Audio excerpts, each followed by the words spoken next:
welcome to this episode of the Corporate Escapists TV show and podcast. I am your host, Christine Innes, and I am delighted to have the very beautiful Tanisha joining us. Welcome to the show.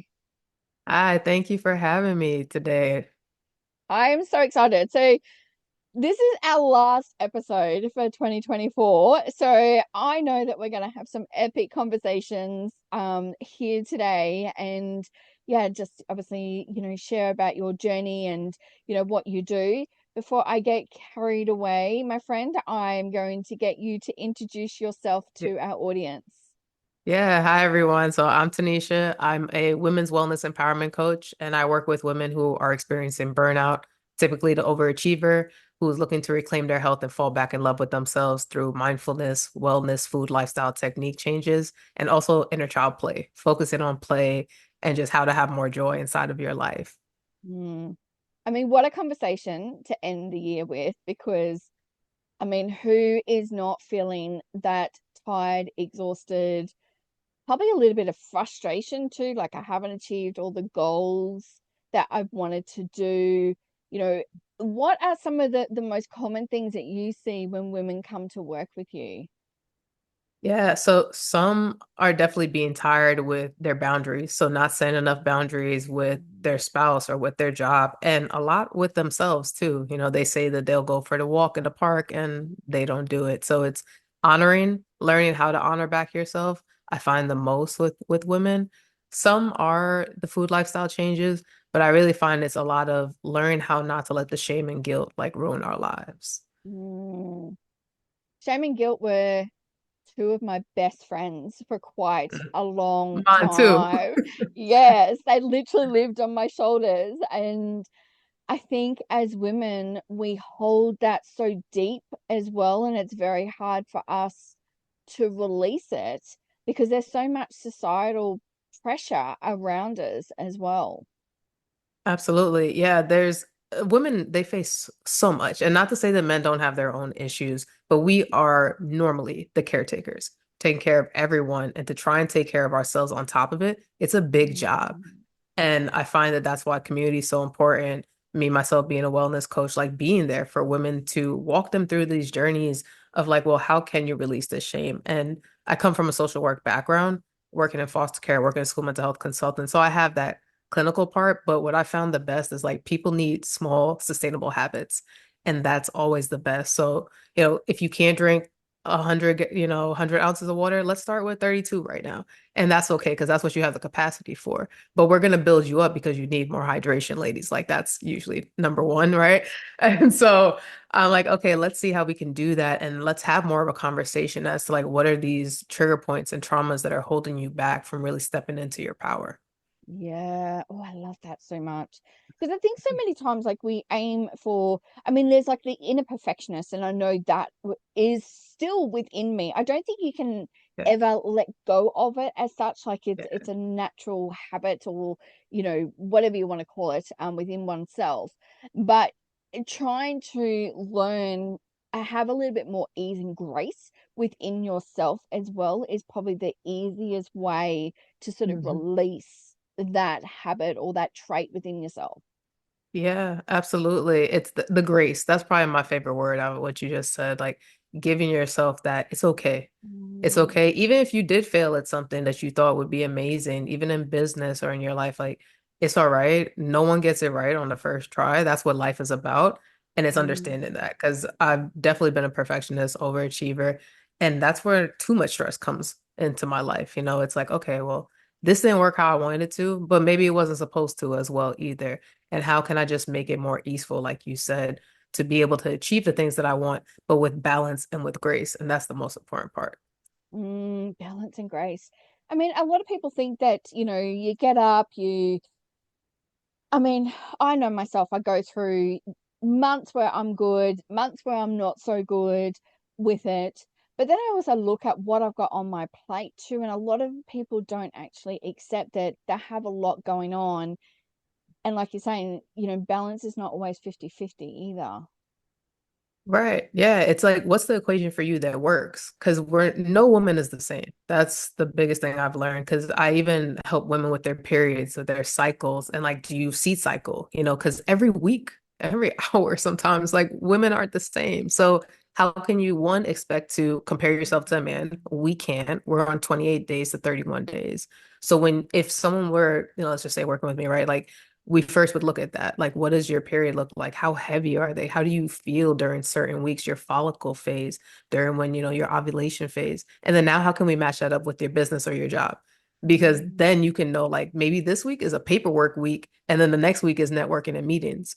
And so even that, and that's something I've like recently been introducing to myself and with women that are working with me. I'm like, this is a game changer because now when you don't get certain things done, you can release that shame and guilt because you understand that your body is not at the capacity. As you're not at mm, 100%. Maybe you're running on 25%.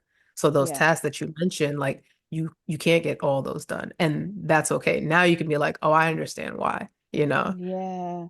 It's more like the acceptance within self too. I think that's Hmm. the biggest thing. I mean, I live with chronic illnesses, so there's days where I know I'm not at my optimal best. So I will do the easy task because I know that's what my body is able to handle.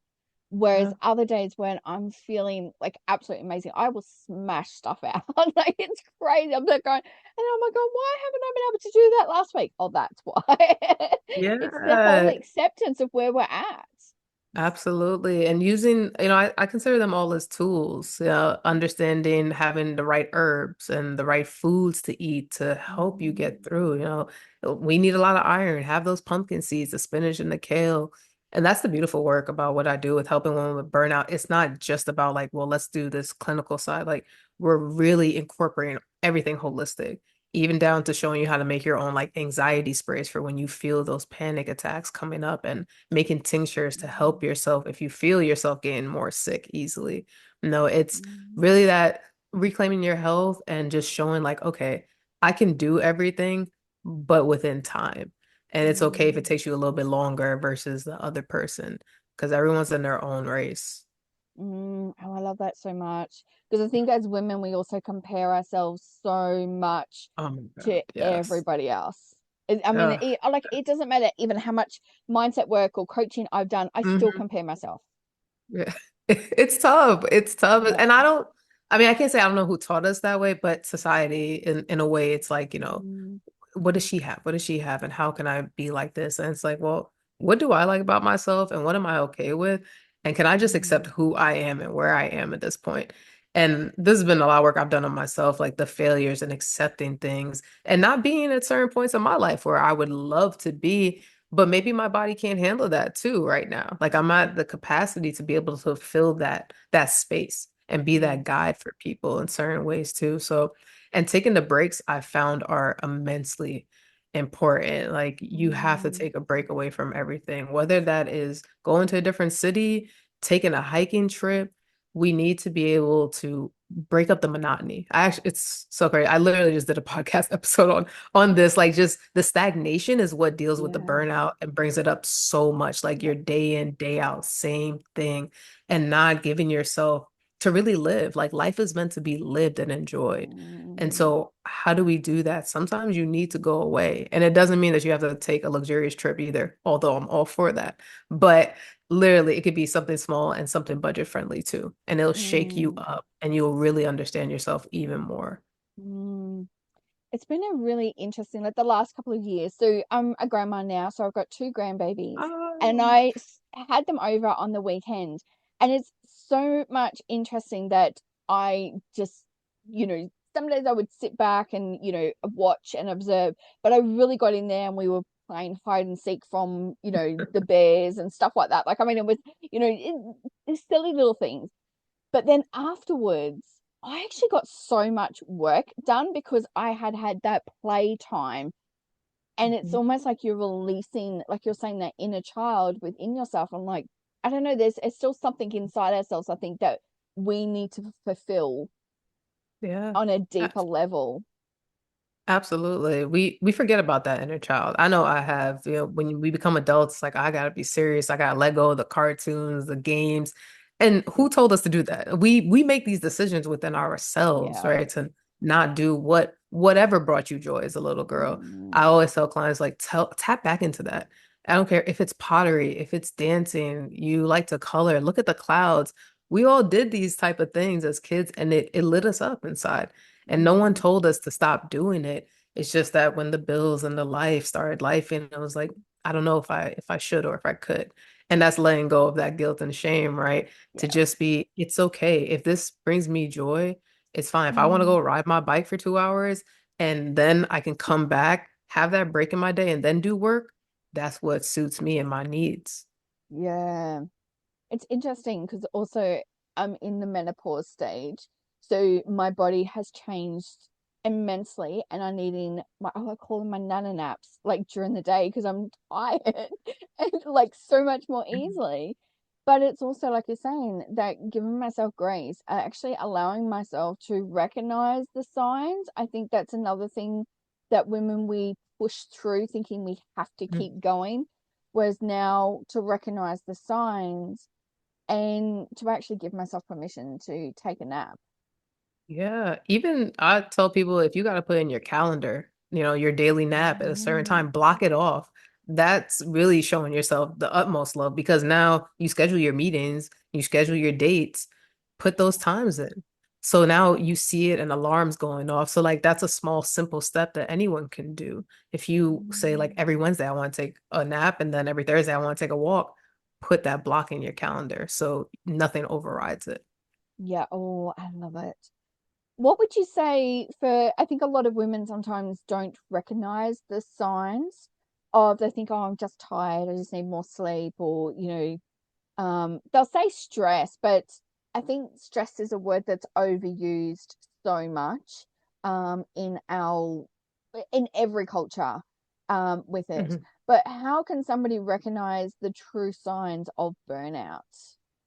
Yeah, one of the biggest ones is emotional exhaustion. And that can look Mm, like, let's say you're someone who loves sports and before every Friday you were going to play basketball. And now you're not doing that. You're detaching from something that brought you joy. mm, It's like, I can't even get up to go and do that. You're breaking away from your social activities. Those were, I'd say, the biggest signs for me what I see with a lot of people. So that's different from like, oh my God, my job is stressing me out. Like now I'm mm, not doing something that I really like or baking. And why? Why am I not yeah, doing that?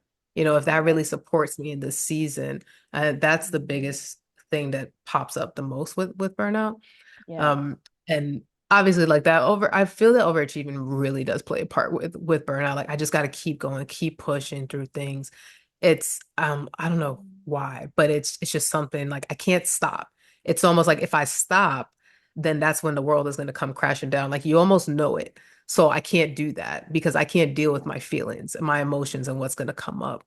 But I always say that those are the top two. There's a lot more than people talk about more from a clinical state, but those two, and then when you are not eating as healthy as one normally should, or if you're not eating at all, those are two things that you could play around with and see like, is my weight up and down? Am I fluctuating?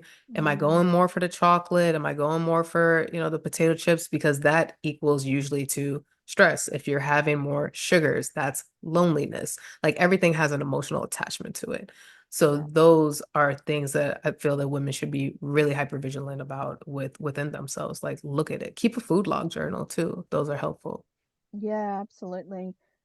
I think one of the other big things with women is we don't like to ask for help. We see it as also a sign of weakness.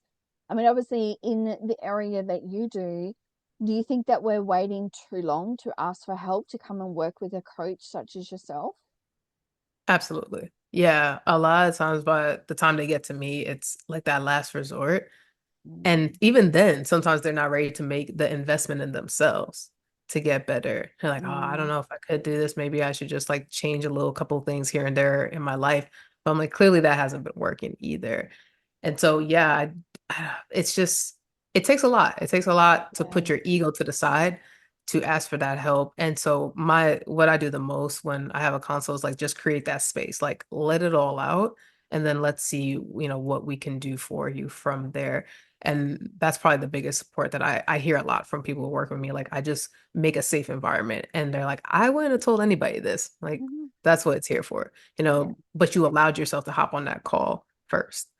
yeah, But it took you, it could have taken like months. It could have taken a year or more for some people to get there, especially with the weight. Like women Mm, tend to wait for that period to just like, oh, I can no longer do this. I don't know what to eat. And there's so many resources out there, but they're just not in a space to be willing to give them, that trial and error, because that's really what it is having patience with yourself, through all these ups and downs. And so a coach mm, can help you get there a little bit quicker, but it's still work too. And I'd say the last thing I'd say is like not everyone's willing to do the work, and I think they know that about themselves. Like when you have a yeah. coach, you have all eyes on you, and it's bringing out the parts that you might not be ready to Mm, face in yourself. And people are like, what? Like, I'm just coming to you for wellness empowerment coaching. I'm like, no, there's a lot of journaling and I call it like unraveling the onion that we do. And so you might not, let's say you're always grabbing for the chips, but that might be linked to something in your childhood that you're not putting yeah. the two and two together. And so if I bring something like that up, they're like, oh no, like I don't know if I'm ready to do that. I'm like, it's okay. I'm always going to be here, Yeah. because I had to do that. I had to do that within myself. I've done a lot more, like when you say asking for help, I've done a lot more self work. I've definitely been more in an isolated state when I've going through, and that's one of the things, right? Like burnout, isolation, not wanting to be around people. And so Mm, I've done those steps and I know how that feels. And you can do work. You can do great work by yeah. yourself too. But there are blinder spots Yes. always. Yes. So Yeah. always, I mean, I'm sure we're talking to people. So it's like, let someone be that rock for you. It's okay. Mm, yeah, absolutely. Yeah. How I look, I absolutely love what you do. I mean, I Thank have you. experienced burnout. It took me a good 4 years to sort of overcome it. But even now, like 9 years later, my body is still has moments where that burnout will show up. So it takes a long time. Like when you hit it, it's not just a quick fix. It's a lifetime thing to actually come over. So I think what you're doing is so important, especially for women, because we do, as you said, we juggle so much as well. So thank you for what you Yeah, do. I think it's thank really you. important. Um, how can people work with you? Do you just work like in person? Is it online? Yeah, both. Yeah, So you can go to my website, www.mswellnessllc.com, book a consultation. We do one-on-one. I also have some things that I do in New York and Georgia as well, that are more like wellness retreats or VIP herbalism days that sometimes people just need quick reset. yeah. But yeah, I try to be as accessible as possible to people. So I've worked with people in Europe, worked with people in North America, like all over, wherever you are, we can have a conversation no matter what, and just see how I could best serve. Amazing. I love it. I love it so much. Thank you so much for sharing your Yeah. gifts today. Really appreciate it. Before we go, we've got 5 questions that we've been asking our guests, and they're just fun questions to get to know you a little bit more. So, in the morning, are you a tea or a coffee person? I'm a tea person. A tea person. Is that a herbal tea that you drink? Yeah, Absolutely. Yeah. yeah, yeah. All right. I won't tell you about my 4 cups of coffee that I have in the morning, but that's okay. Um, if you have some, good quality time, would you prefer to curl Mhm. up with a book or watch a movie? That always depends on my mood because I love both. Yeah. Um, I'm gonna Sometimes go I do with, both. yeah, right. So I'm gonna go with movie, but I'm a huge Yeah. bookworm. Yeah. Yeah. Do you do a Kindle or do you do like the proper, like old school paper book? So I do both. So I Yeah. do love a good solid book. I just love flipping the pages and not having my eyes on the Yeah. screen. But I've been getting into a lot of what do you call it? Audiobooks. So Yes. just listening on the go when I'm in the car, it's Yeah. it's really nice and soothing to just do that. Love it. I love it. And if you were to be able to travel to like your dream destination, would you prefer to travel by boat or plane? Playing. Plane, yeah. Get there faster. Yeah, yeah. Yeah. And I'm not the best flyer, but I'm gonna do that. Yes. Yeah, no, I'm not either, but I just do it. So yeah, I know. Yeah. Yeah. If you can you're gonna have a dinner party and you're allowed to invite one special guest, and that guest can either be from the past or from the present, who would it be? I've had to answer this question before. It's always tough. What would it be? Dag. I'm sorry, this always gets me stumped. Yeah. There's so many people. I'm gonna go right now with just my mom because I know there'll Oh, always be a soothing conversation and just a way to tap in with each other. So, oh, I love that so much. And if you could describe yourself in one word, what would it be? tenacious. Oh, I love it. I love it so much. Well, thank you so much for an incredible way to end this year's show. And I know that there's so many people out there right now that are, coming to the end. Like I said, they're feeling frustrated, they're tired, they're emotional. Obviously, that could be a sign of burnout. So we're going to drop all the links of how they can reach out to you, Tanisha. But thank you so much for being on the show today. Yeah, thank you so much for having me. It's been a blast. My pleasure. And for everyone who has watched this episode, remember to live life to the fullest every single moment. Love and light to you all.